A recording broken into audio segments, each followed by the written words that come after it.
이제 시간이 되었으므로 사도신경으로 신앙 고백을 드림으로써 주일 예배를 하나님 앞에 드리겠습니다. 전능하사 천지를 만드신 하나님 아버지를 내가 믿사오며 그 외아들 우리 주 예수 그리스도를 믿사오니 이는 성령으로 잉태하사 동정녀 마리아에게 나시고 본디오 빌라도에게 고난을 받으사 십자가에 못 박혀 죽으시고 장사한 지 사흘 만에 죽은 자 가운데서 다시 살아나시어 하늘에 오르사 전능하신 하나님 우편에 앉아 계시다가 저리로서 산자와 죽은 자를 심판하러 오시리라. 성령을 믿사오며 거룩한 공회와 성도가 서로 교통하는 것과 죄를 사하여 주시는 것과 몸이 다시 사는 것과 영원히 사는 것을 믿사옵나이다. 아멘. 찬송가 264장입니다.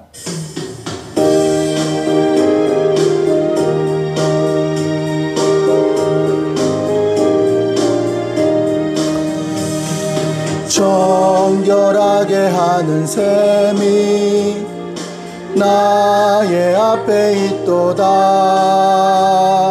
성령께서 권고하되 죄 씻으라 하시네. 찬양하리 찬양하리 죽임당한 어린 양 주께 영광 돌리어라. 우리 죄를 씻어주셨네. 나의 가는 길이 좁고 내 뜻대로 안 돼도 모든 욕심 다 버리고 주만 따라가겠네. 찬양하리 찬양하리 죽임당한 어린 양 주께 영광 돌리어라. 우리 죄를 씻어주셨네. 나의 마음 제단 위에 불길같이 타올라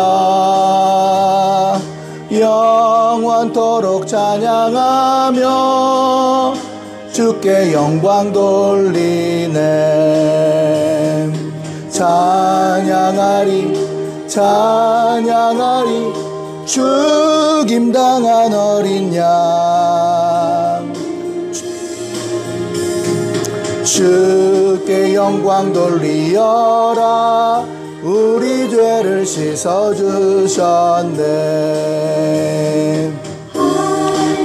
없는 주의 은혜 나를 영접하셨네. 내가 지은 모든 죄와 엄을 용서하셨네.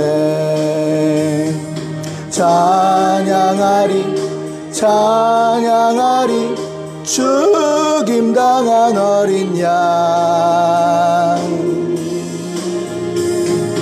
주께 영광 돌리어라. 우리 죄를 씻어주셨네.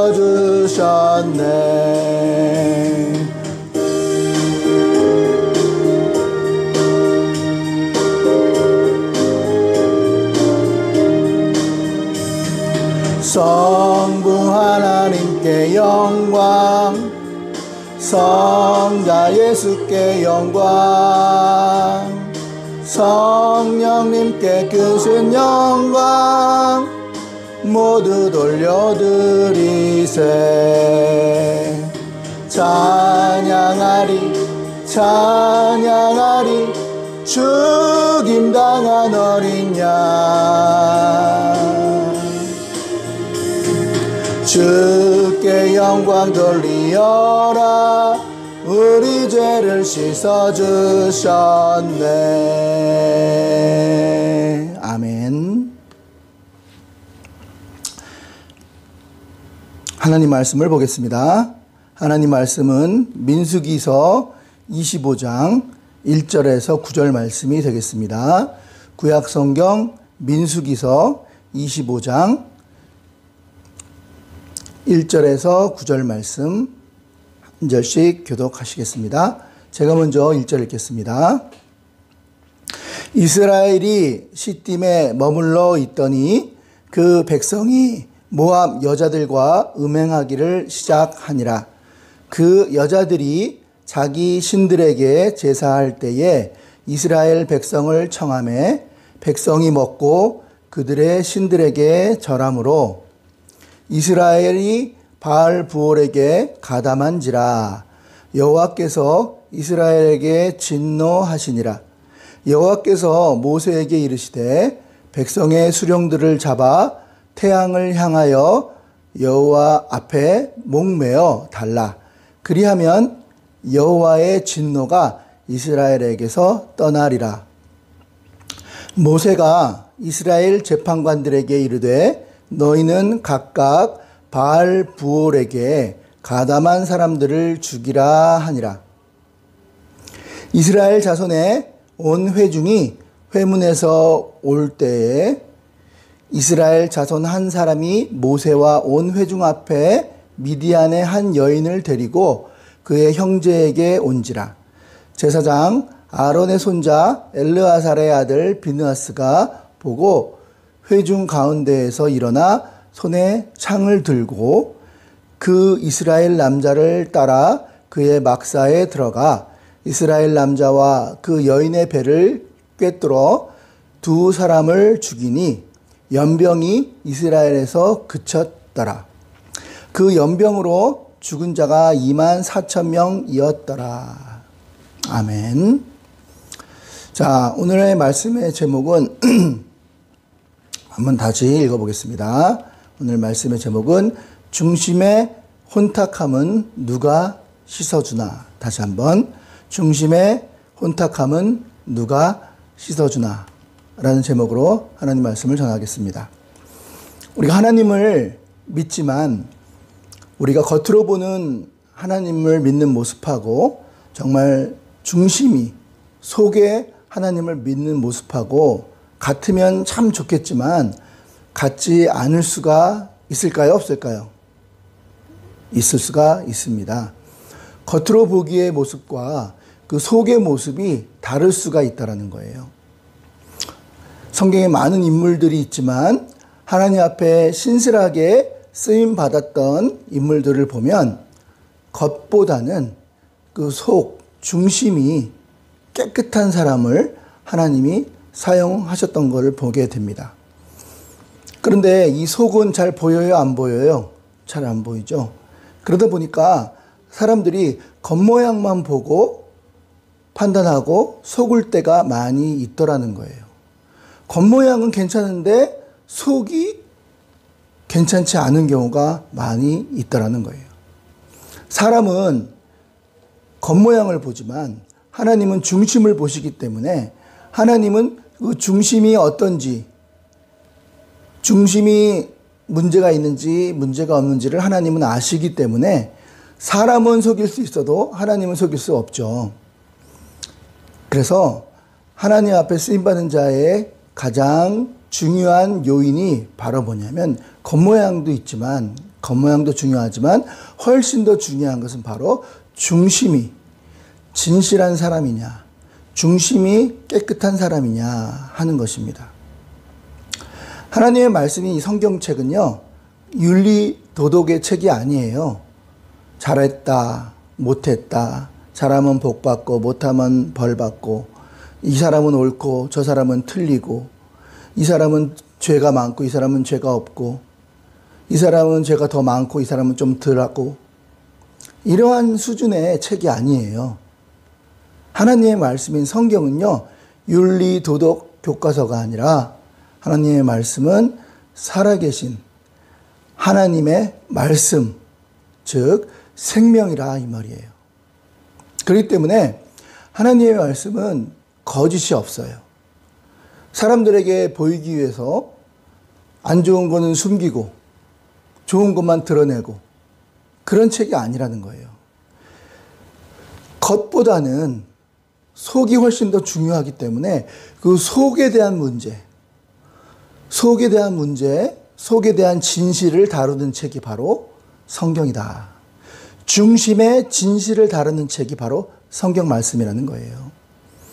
특별히 하나님께서는 하나님 말씀대로 살아가는 자들, 특별히 하나님이 쓰시는 자들은 중심의 진실함에 있는 자를 쓰신다는 거예요. 겉모양보다는 그 중심의 진실함을 가지고 있는 자를 하나님은 사용하신다 하는 거예요. 그러므로 우리도 겉보다는 우리 중심이 진실한 사람, 중심이 깨끗한 사람이 되어야 한다는 게 오늘의 주제입니다. 오늘 본문에 등장하는 선지자가 있는데 그 선지자는 발람 선지자예요. 발람 선지자. 이 발람 선지자는요, 굉장히 탁월한 선지자예요. 그 당시에 많은 중근동에 선지자가 있었지만 발람 선지자만큼 탁월한 선지자가 없었어요. 대부분의 그러한 점술가라 그러죠. 무당들은 그냥 과거에 일어났던 일을 맞추는 정도의 일을 했던 자들이 바로 그 당시에 점술가들이었어요. 그러니까 미래의 일을 예측할 수는 없어요. 여러분, 점쟁이들 보면은 과거의 일을 맞추는 거지. 그것도 그냥 적당히 때려 맞추는 거지. 미래의 일을 맞출 수가 없어요. 점쟁이 가면 뭐라 그래? 당신 집에 그 복숭아 나무 있지? 그러면 있으면은 어떻게 하셨어요? 와, 대단한데? 없으면은 복숭아 나무 없는데요? 그러면 있으면 큰일 날 뻔했어. 그냥 던지는 거예요. 당연히 점보러 오는 사람들은 뭐 경제적인 문제라든지 몸이 아파서 왔다든지 자녀들의 문제라든지 부부의 문제라든지 뭐 이런 문제 때문에 오거든요. 그냥 얼굴 표정 보고 그냥 던지는 거예요. 던져서 맞추면 사람들은 어떻게 알았지? 그냥 던져서 때려 맞히는 건데. 이런 식으로 했던 자들이 바로 그 당시에 점술가예요. 그런데 그 미래의 일, 앞으로 일어날 일에 대해서에 대한 그런 예언, 그런 건 맞출 수가 없어요. 그런데 이 발람 선지자는요, 미래에 일어날 일들에 대해서 예언했던 그런 수준 높은 그런 선지자였다는 거예요. 특별히 그 미래에 일어날 하나님의 심판, 다가올 미래에 대한 심판에 대해서 예언했던 사람이 바로 발람 선지자였다는 거예요. 성경에는요, 여러 가지 노래들이 있습니다. 여러 노래들이 있는데 그 여러 노래들 중에 탁월한 노래들이 몇 가지가 있습니다. 대표적인 게 이제 한나의 노래. 한나는 누굽니까? 사무엘 선지자의 부인이죠. 사무엘 선지자의 어머니고, 그리고 엘가나의 부인이었죠. 한나가 자녀가 없었잖아요. 그런데 그 한나가 울고 성전에서 울 때 엘리 제사장이 술 취했느냐, 교회에서 술 마시면 어떡하냐, 저는 술 취한 게 아니라 마음이 슬픈 여자입니다.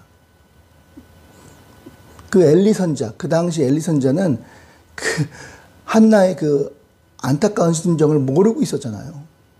영적으로 어두웠던 그런 모습이었죠. 그런데 그가 금식하며 기도하고 울면서 기도하고 그리고 부르짖으면서 기도했을 때에 하나님께서 서원하면서 기도했을 때에 하나님께서 내게 아들이 있으리라 하면서 사무엘 선지자가 잉태할 거를 알려줬죠. 그때 이제 한나가 하나님 앞에 노래를 부르죠. 그게 바로 한나의 노래인데요. 잉태하지 못했던 여인이 잉태하게 되는 하나님의 성령으로 하나님의 예언으로 말미암아 잉태하게 되었다. 잉태하리라는 그러한 예언을 담은 노래가 바로 한나의 노래예요. 마리아의 노래도 마찬가지죠. 예수님의 어머니시죠. 예수님의 어머니인데 동정녀 마리아. 남자를 가까이 하지 않은 그 마리아가 성령으로 잉태하게 될 것이다 하는 그러한 성령의 임재를 마리아가 받고 그 우리를 구원하실 메시아 하나님을 찬양하는 그런 노래, 그것이 바로 이제 마리아의 노래입니다. 이 두 노래는 다 뭐예요? 두 노래의 특징은 미래에 대한 일, 특별히 억울하고 답답하고 힘든 상황에 있던 자들이 그 상황이 뒤집힌다는 거예요. 엎어진다는 거예요. 다시 말해서 가난한 자가 부자가 되고, 강한 자가 약한 자가 되고, 약한 자가 강한 자가 되고, 또 아기를 낳지 못했던 여인이 아기를 갖게 되고, 그러니까 뒤집어지는 거, 뭔가 될 수 없었던 일, 뭔가 불가능한 일들이 하나님이 직접 개입을 하셔서 완전히 뒤집어지는 그런 역사에 대한 노래, 이것이 바로 한나의 노래였고, 그리고 마리아의 노래였습니다. 즉 미래에 대한 일을 얘기하는, 그리고 미래에 대한 지금 현재 하나님의 뜻대로 살지 않는 자들에 대한 심판도 담고 있는 노래였습니다. 그러니까 그 미래에 대한 얘기는요, 지금 믿음으로 지키고 지금은 어려워도 끝까지 믿음을 지키면 하나님께서 뒤집게 하는 그런 날이 곧 올 것이다 하는 이야기이거든요. 그러니까 똑같아요. 지금 제대로 세상과 타협하고 하나님 말씀대로 안 살면 나중에는 곧 심판이 임할 것이다 하는 의미의 그런 노래라고 할 수 있습니다. 이 발람 선지자가 바로 그런 미래에 대한 심판을 예언했던 그런 탁월한 선지자였다라는 거예요. 4가지를 예언을 했는데요. 첫 번째, 이스라엘 지금은 어렵고 힘들지만 이스라엘은 번성할 것이다. 그리고 하나님의 축복의 약속은 무성한 가지처럼 열매를 맺을 것이다. 그리고 약속대로 땅도 주실 것이고, 그리고 이 다윗 왕국을 통해서 앞으로 메시아가 나올 것이다에 대한 메시아의 예언까지, 이 4가지의 예언, 미래에 대한 예언, 현재에 대한 심판에 대한 말씀을 전했던 자가 바로 발람 선지자였어요. 그 정도로 탁월했던 선지자였습니다. 이스라엘 백성들은 가나안 땅을 앞두고 그 모압이라는 곳을 지나가게 되었습니다. 모압은 이방 땅이에요. 근데 모압 왕은 이스라엘이 자기의 땅을 지나가자 이스라엘에 대한 두려움이 생겼어요. 이스라엘이 하나님이 함께 하신다는 걸 알았기 때문에 두려웠어요. 이스라엘이 바로 모압 땅을 쳐들어올까 봐 두려웠어요. 그때 이 모압 땅의 왕 이름이 바로 발락이었습니다. 발락. 이 발락 왕은 이스라엘을 물리쳐야 되는데, 자기 모압 땅에 모압을 공격할까 봐 이스라엘을 물리쳐야 하는데 어떻게 이스라엘을 물리칠 수 있을까라는 생각을 한 끝에 이렇게 생각을 합니다. 이스라엘이 망하도록 저주를 내리면, 즉 점술가나 선지자를 불러다가 이스라엘이 망하도록 저주를 내린다면 이스라엘이 망할 것이다 라고 생각을 했던 거예요. 그 당시에는 굉장히 주술, 즉 하늘의 신이, 그 당시에는 비가 저수지가 있는 것도 아니고 하늘에서 비가 와야 농사도 잘 되고, 또 하늘의 도움이 있어야지 잘 된다는 생각을 했어요. 그렇기 때문에 뭔가 저주를 하면 망할 것이다, 알 수 없는 힘이 망하게 할 것이다 라고 생각을 했던 모양입니다. 그래서 이 발람 왕은 그 당시 가장 유명한 선지자 또는 점술가를 불러다가 이스라엘을 저주하도록 하였습니다. 그래서 당연히 그 당시 가장 유명한 선지자였던 발람 선지자를 불렀어요. 그래서 이름도 비슷해요. 모압 왕은 발락, 그리고 선지자 그 당시 가장 유명했던 고대 근동의 선지자는 발람. 그 발락왕은 발람 선지자에게 뇌물을 먹였어요.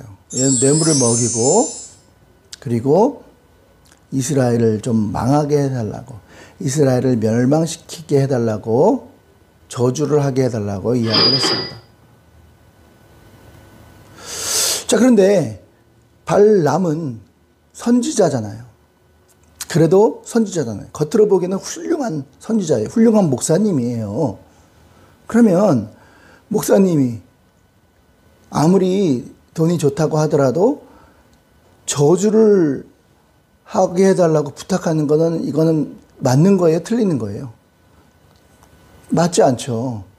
아무리 그래도 저주를 내리게 해달라. 돈을 줄 테니까 저주를 내려라. 이거는 말이 안 맞는 얘기죠. 단번에 거절했어야 되는 것이 맞아요. 그런데 겉으로 보기에는 훌륭해 보이지만 이 발람 선지자는 그 속이, 중심이 깨끗하지 않은 선지자였어요. 욕심이 생긴 거예요. 돈에 대한 욕심. 발락 왕이, 모압 발락 왕이 이스라엘을 저주해달라고 돈을 주자 그 돈이 탐나서, 돈이 욕심이 나서 그렇게 하기로 약속을 합니다. 자, 그래서 이 발락 왕에게 이제 발람 선지자가 가서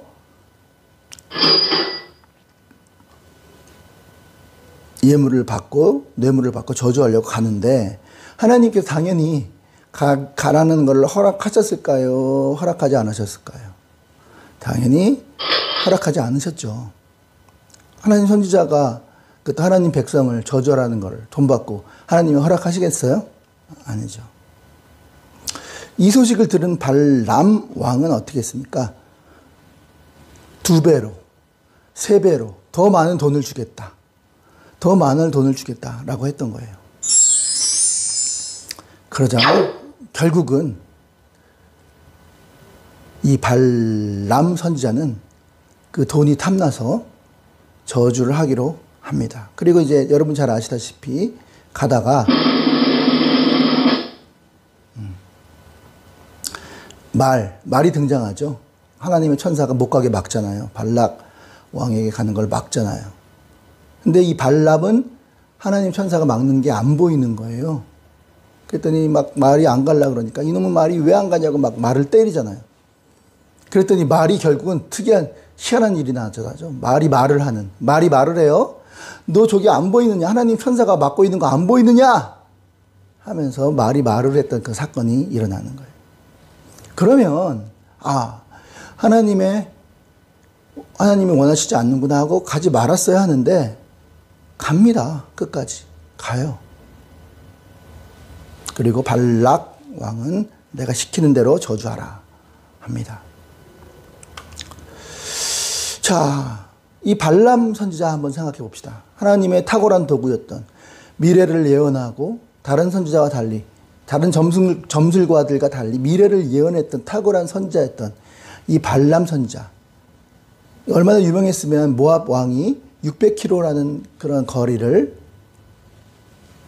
사신을 보내서 불러올 정도로 그렇게 유능한 선지자였던 발람 선지자가 결국은 나기도 보는 천사를 못 보는, 영적으로 캄캄해진, 어두워졌던 그런 발람 선지자를 보게 되죠. 그래서 돈이 탐나서 결국은 돈이 탐나서 결국은 더 많은 돈을 주겠다고 하니까 발락 왕이 시키는 대로 이스라엘을 저주하려고 하는 것입니다.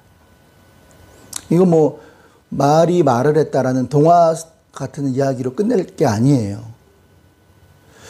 여기서 우리가 정확하게 기억해야 될 것은 발람은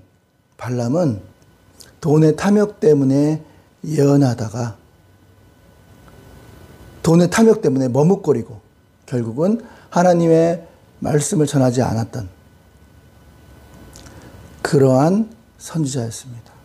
즉 다시 말해서 하나님이냐 돈이냐라는 선택을 했을 때 헷갈리는 선지자, 하나님인 것 같기도 하고 돈인 것 같기도 하고 돈인 것 같기도 하고 하나님 헷갈리는 그러한 선지자였다라는 것이에요. 우린 생각하기를 어떻게 선지자가 그럴 수가 있어?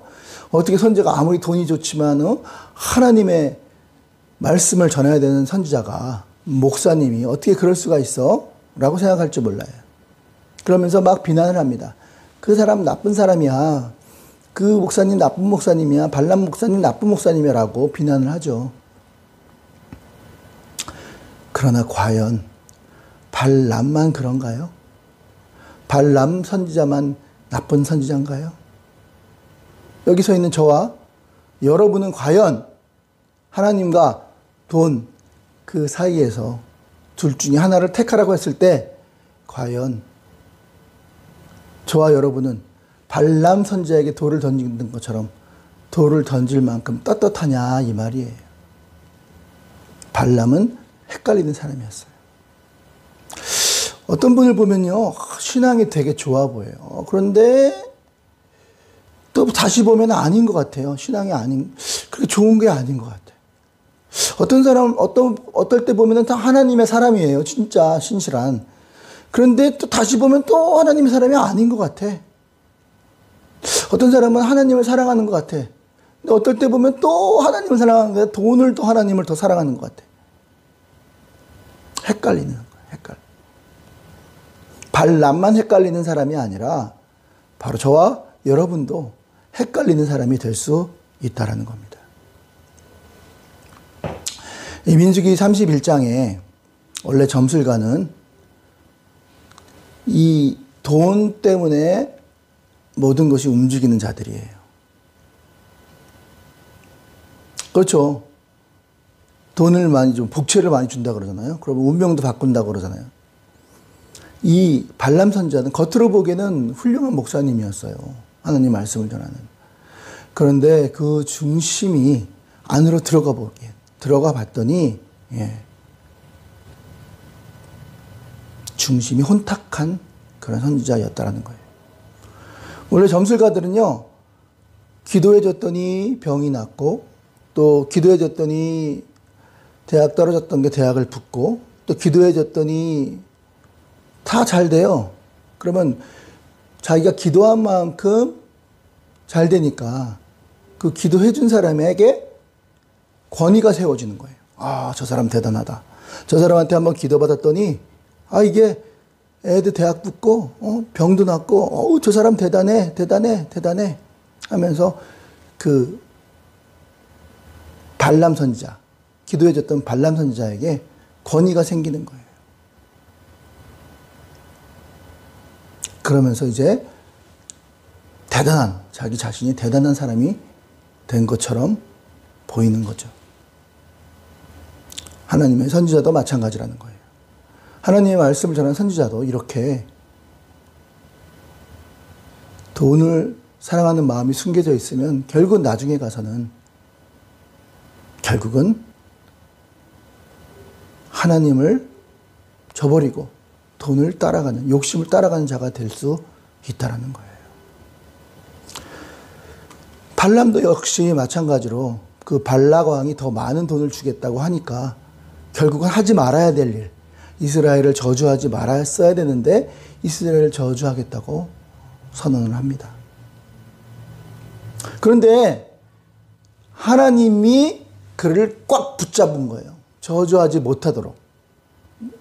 입을 막은 거예요. 저주가 안 나오는 거예요. 하나님의 압도적인 능력에 사로잡혀 저주가 나오지 않은 거예요. 분명히 발락 왕이 돈을 줄 테니까 저주하라고 해서 저주를 하려고 하는데 저주가 안 나오는 거예요. 하나님이 압도적인 말씀에 붙잡혀 결국은 저주가 아닌 이스라엘에게 축복만 전하게 됩니다. 하나님 말씀에 사로잡혀 결국은 축복만 전하게 돼요. 그러면 그 축복만 전하는 발람 선지자를 보면서 이스라엘 백성들은 정말 훌륭한 선지자구나 라고 생각을 했을 거예요. 속 내막은 잘 모르면서. 그러니까 누가 보더라도 발람 선지자는 정말 하나님 말씀을 전하는 훌륭한 선지자였어요. 그런데 정말 그래요?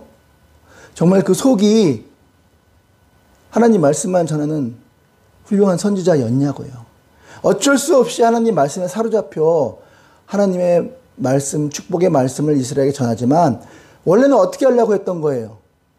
발락 왕에게 돈을 받고 이스라엘을 저주하려고 마음을 먹었던 선지자였잖아요. 그 선지자가 훌륭한 선지자가 맞냐고요. 겉으로 보기에는 훌륭한 선지자였던 것처럼 보였지만 실제적으로는 그 마음의 중심에 혼탁함이 있는 선지자였다는 거예요. 저주를 해달라고 돈을 받고 이스라엘을, 자기 백성을 저주하렸던 그런 혼탁한, 중심에 혼탁함이 있었던 선지자였다라는 겁니다. 근데 저주가 안 되니까, 하나님이 입을 막으니까, 오히려 축복이 나가니까 이제는 꼼수까지 씁니다. 어떤 꼼수를 쓰냐? 이스라엘 백성들이 망하는 방법을 그들에게 알려줍니다. 발락 왕에게. 어떻게 망하느냐? 함정을 파는 거죠. 모압 여인들을 이스라엘 백성들에게 보내서 그 이스라엘 남자와 모압 여인들과 서로 음행하게 하고 광란의 파티를 벌려라. 그러면 죄를 지을 것이다. 그럼 하나님께서 노하셔서 결국은 이스라엘에게 벌을 내리시고 이스라엘을 멸망시킬 것입니다. 라고 모압 왕에게 이 꼼수를 알려주는 거예요. 그래서 결국은 실제적으로 24,000명이라는 이스라엘 백성들이 하나님의 벌을 받고 징계를 받고 죽게 되는 거죠. 이거는 우리는 법률적 용어로 미필적 고의라고 합니다. 미필적 고의. 미필적 고의라는 건 뭐냐면 자기는 알고 있어요. 분명히 나쁜 결과가 일어날 줄을 알고 있어요. 그럼에도 불구하고 모르는 척하는 거예요. 앞에 함정을 파나요? 그럼 사람들이 지나가다 빠져서 구덩이에 빠지게 되는 거 알고 있어요. 그런데 위에 살짝 덮어놓고 자기는 모르는 척하는 거예요. 그런 걸 바로 미필적 고의예요. 알면서도 모르는 척하는 거예요. 더 나쁜 거예요. 바로 그러한 모습이었다는 거예요.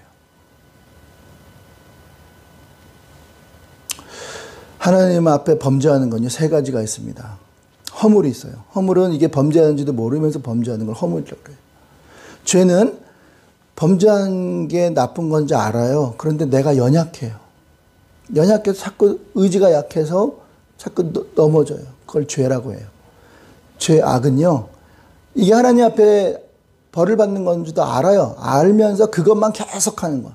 죄악이에요. 미필적 고의가 바로 죄악이라는 거예요. 죄악. 알면서도 모르는 척하는 거예요. 그래서 결국은 그 유명한 바알부올의 사건을 통해서 이스라엘이 24,000명이 목숨을 잃게 되는 사건이 등장하게 됩니다. 다 누가 꼼수를 부린 거예요? 발람 선지자. 자, 발람 나쁜 사람이죠. 정말 나쁜 사람이죠. 어떻게 그럴 수가 있어, 목사가. 욕을 막 해요, 사람들. 그런데요, 우리는, 저와 여러분은 과연 어떠냐는 거예요. 그 사람만 정말 나쁜 사람이에요? 그 사람만 모른 척하는 나쁜 사람이냐고요.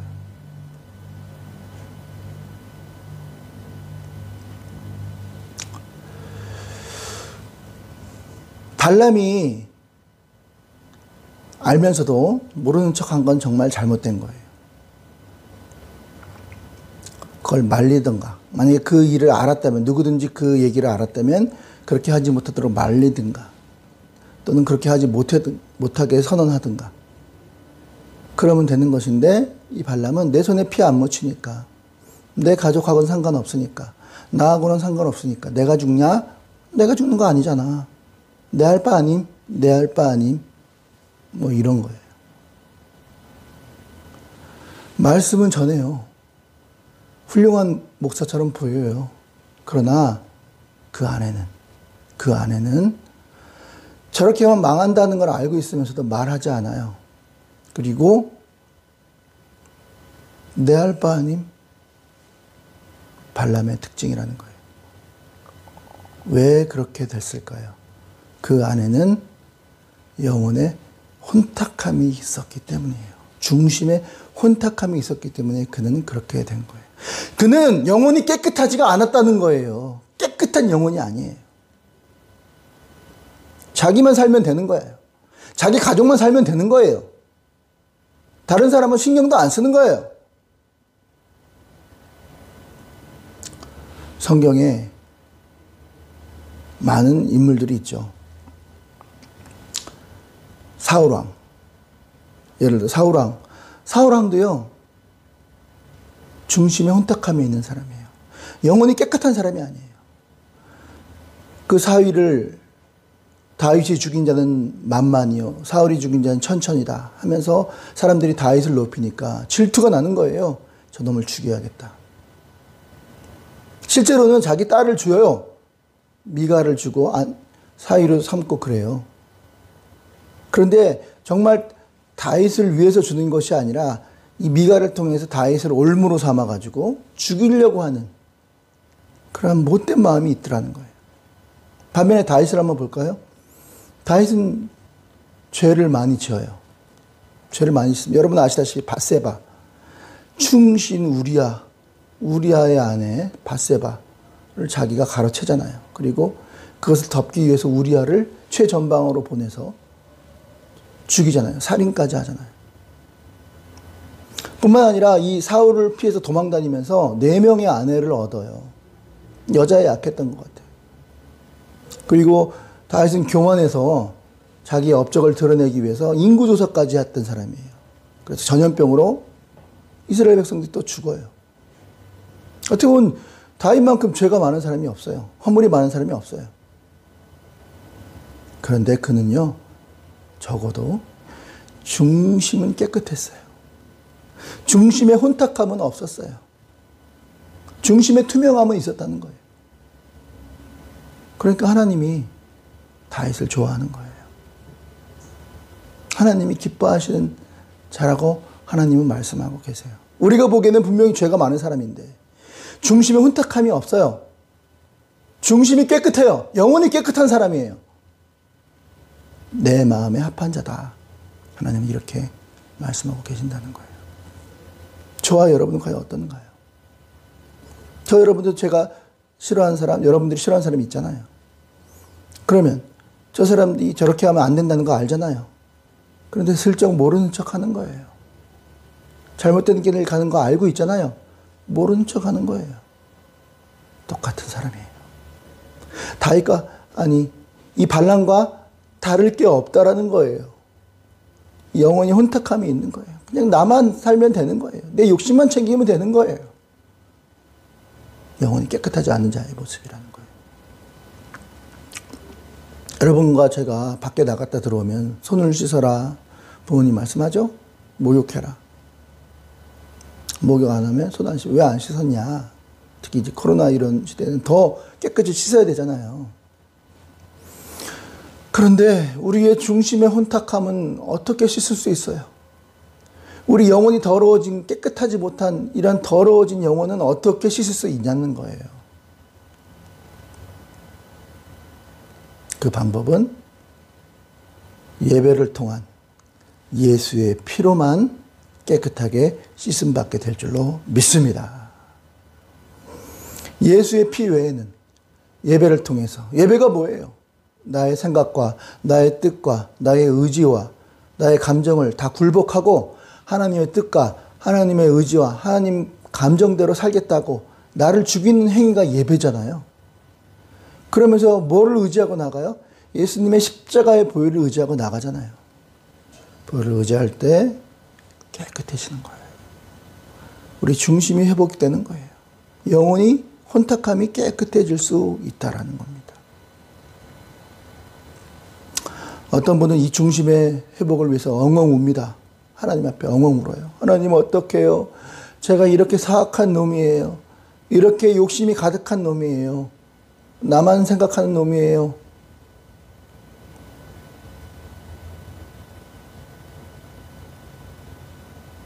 그렇죠. 그런데 어떤 사람은 자꾸 잔꾀를 부리고 발람처럼 잔머리를 쓰고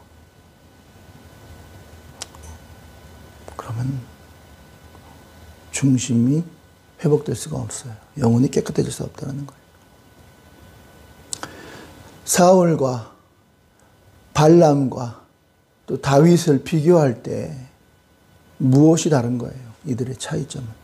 그들이 더 죄를 좀 더 많이 짓고 죄를 좀 적게 짓고 그게 아니잖아요. 그게 아니잖아요. 성경은 그 얘기가 아니잖아요. 중심에 진실함이 있느냐 없느냐 그걸 물어보는 거잖아요. 시편 51편 6절에 이렇게 말합니다. 보소서 주께서는 중심이 진실함을 원하시오니 내게 지혜를 은밀히 가르치리이다.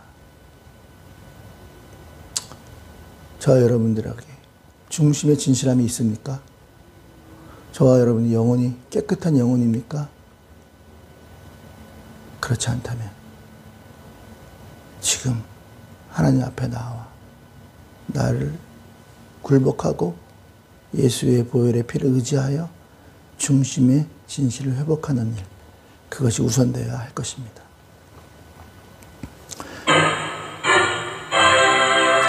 중심의 진실을 회복할 수 있는 유일한 길은 예배를 통해서 나를 죽이고 하나님 뜻을 받아들임으로 예수 보혈의 십자가를 의지하는 길만이 중심의 진실을 회복할 수 있는 유일한 길임을 기억하시고 중심의 진실을 회복하는 은혜가 있기를 주의 이름으로 축원을 드립니다. 할렐루야. 자, 우리 복습 한번 합시다. 자, 정리합니다. 자, 두 가지 배웠어요, 우리가. 첫 번째 뭐라고요? 하나님께서 원하시는 것은 뭐냐? 정말 원하시는 것은 우리의 중심의 진실이에요. 중심의 진실이 깨끗함을 받는 거, 그것이 바로 하나님께서 원하시는 거고요. 이 혼탁한 이 중심의 진실을 회복할 수 있는 유일한 길은 뭐라고요? 나를 죽이고 예배를 통해서 나를 굴복하고 하나님 앞에 나와 예수의 보혈의 피를 의지하여 중심의 진실을 회복하고 내 영혼의 혼탁함을 깨끗하게 씻을 수 있는 그런 길이다 하는 것을 말씀을 드렸습니다. 오늘 우리가 중심의 진실이 훨씬 중요합니다. 겉모양보다는. 예배를 통해서 예수의 보혈의 피를 의지하여 중심의 진실을 회복하고 영혼이 깨끗함을 받는 저의 연대기를 주님의 이름으로 축원을 드립니다. 축원을 드립니다. 할렐루야. 자, 이렇게 중심의 진실을 회복하겠다는 사람 두 손 높이 들어보세요. 목사님 따라 기도합니다. 한번 외쳐볼까요? 하나님, 이제부터 중심의 진실을 회복하는 진실한 사람이 되겠습니다. 그러겠다는 사람 크게 아멘. 자, 중심의 진실을 회복하려면 어떻게 된다고요? 자, 따라합시다. 예배를 통해서 나를 굴복하고 예수의 보혈의 피를 의지하며 중심의 진실을, 영혼의 깨끗함을 회복하기를 원합니다. 그러고 싶은 사람 크게 아멘. 아멘. 아멘. 자, 두 손 모으고 목사님과 함께 기도합시다. 같이 기도합시다. 우리의 마음속에 작은 욕심까지도 아시는 하나님 아버지, 나의 마음의 혼탁함을 버릴 수 있게 도와주세요. 중심의 혼탁함이 큰 죄를 짓게 하는 것을 늘 기억하며 예배를 통해서 중심의 깨끗한 마음으로 살아가게 하시고 정결한 마음으로 살아가게 해주세요. 예수님의 이름으로 기도합니다. 아멘. 이제는 우리 구주 예수 그리스도의 은혜와 하나님 아버지의 무한하신 사랑과 성령님의 감동, 감화, 교통, 충만하심이 외모를 추구하고 사람을 의식하며 겉모양만 따라가는 이 혼탁한 세대에서 하나님 앞에서 중심의 진실함을 회복하고 영혼의 혼탁함을 예수 보혈의 피로 의지하여 깨끗함을 받고 예배를 통해서 나를 굴복하기로 다짐하고자 하는 사랑하는 귀한 자녀들 머리 위에 이제로부터 영원까지 함께 계실지어다. 아멘. 아멘.